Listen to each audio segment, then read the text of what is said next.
इस वीडियो में हम बात करेंगे ड्रॉप टेबल क्वेरी के बारे में और ट्रंकेट टेबल क्वेरी के बारे में। ठीक है, तो ये दोनों क्वेरीज सिमिलर सी हैं लेकिन इनके बीच में कुछ डिफरेंस है।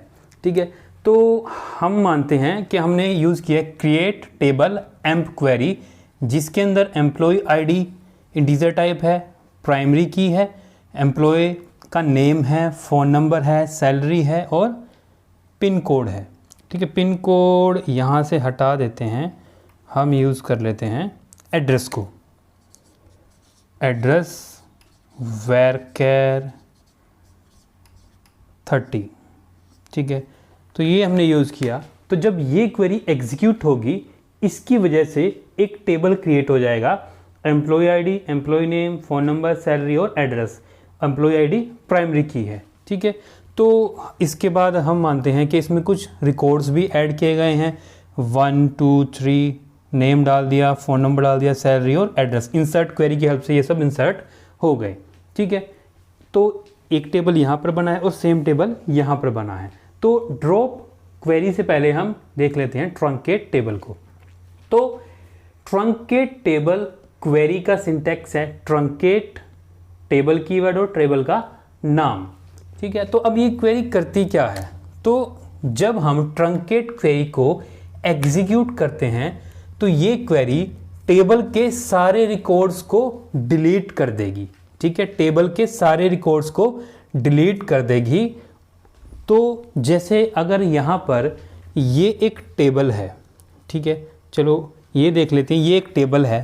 ठीक है, जैसे ही truncate table, truncate keyword, table keyword और टेबल का नाम, तो ये क्वेरी एग्जीक्यूट होगी तो ये सारे के सारे रिकॉर्ड यहाँ पर डिलीट हो जाएंगे। जैसे ही ये डिलीट होंगे तो उसके बाद ये इस टेबल को भी डिलीट कर देगी। क्या करेगी? इस टेबल को भी डिलीट कर देगी। पहले रिकॉर्ड्स डिलीट होंगे, फिर टेबल भी डिलीट हो जाएगा, लेकिन फिर से दोबारा इस टेबल को क्रिएट किया जाएगा इसी क्वेरी के द्वारा।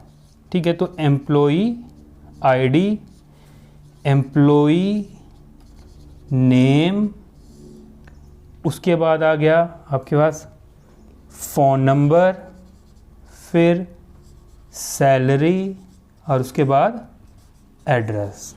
ठीक है, तो इस क्वेरी ने क्या किया?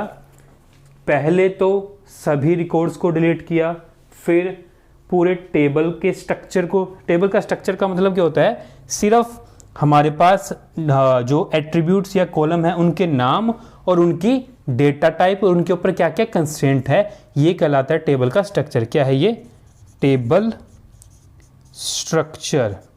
टेबल स्ट्रक्चर का मतलब आपके पास एट्रीब्यूट्स के नेम होंगे, उनकी डेटा टाइप होगी, ठीक है, और उनके ऊपर कंस्ट्रेंट जो भी हैं वो सारे आ जाते हैं। ठीक है, टेबल स्ट्रक्चर में एट्रीब्यूट के नाम, डेटा टाइप और कंस्ट्रेंट ही आता है। तो पहले सारे रिकॉर्ड डिलीट हो गए, फिर टेबल का स्ट्रक्चर भी डिलीट हो गया, लेकिन फिर से दोबारा टेबल का स्ट्रक्चर क्रिएट किया जाएगा। ठीक है, रिकॉर्ड डिलीट, स्ट्रक्चर डिलीट, फिर रिक्रिएट किया जाएगा टेबल के स्ट्रक्चर को इसी क्वेरी के द्वारा। तो ये थी ट्रंकेट टेबल। लेकिन अब आती है ड्रॉप टेबल। ड्रॉप टेबल भी सेम काम करेगा, सारे के सारे रिकॉर्ड्स को डिलीट कर देगा। ठीक है, उसके बाद टेबल के स्ट्रक्चर को भी डिलीट कर देगा, लेकिन ड्रॉप क्वेरी रिक्रिएट नहीं करेगा टेबल के स्ट्रक्चर को। आगे बात समझ में? सिंटैक्स था drop table keyword, employee table का नाम। तो ये क्वेरी जब एग्जीक्यूट होगी, टेबल्स के रिकॉर्ड डिलीट हो गए, टेबल का स्ट्रक्चर भी डिलीट हो गया, सब कुछ खत्म। ठीक है बात? तो ड्रॉप टेबल से can not recovered record and structure. ठीक है बात? तो ड्रॉप टेबल ने क्या किया? डिलीट किया सारे रिकॉर्ड्स को, टेबल के स्ट्रक्चर को डिलीट किया, और फिर दोबारा से कभी वो रिकवर नहीं हो पाएंगे ड्रॉप की क्वेरी की हेल्प से। लेकिन ट्रंकेट ने क्या किया था? रिकॉर्ड को डिलीट किया, टेबल के स्ट्रक्चर को डिलीट किया, फिर से रिक्रिएट किया टेबल के स्ट्रक्चर को। तो ये है ट्रंकेट टेबल और ड्रॉप टेबल क्वेरी, और इनके बीच में ये बेसिक सा डिफरेंस है। ठीक है, तो अगर वीडियो अच्छी लगी है, पसंद आई तो चैनल को सब्सक्राइब करें, वीडियो को लाइक करें, बेल आइकन को दबाएं नेक्स्ट नोटिफिकेशन के लिए। धन्यवाद।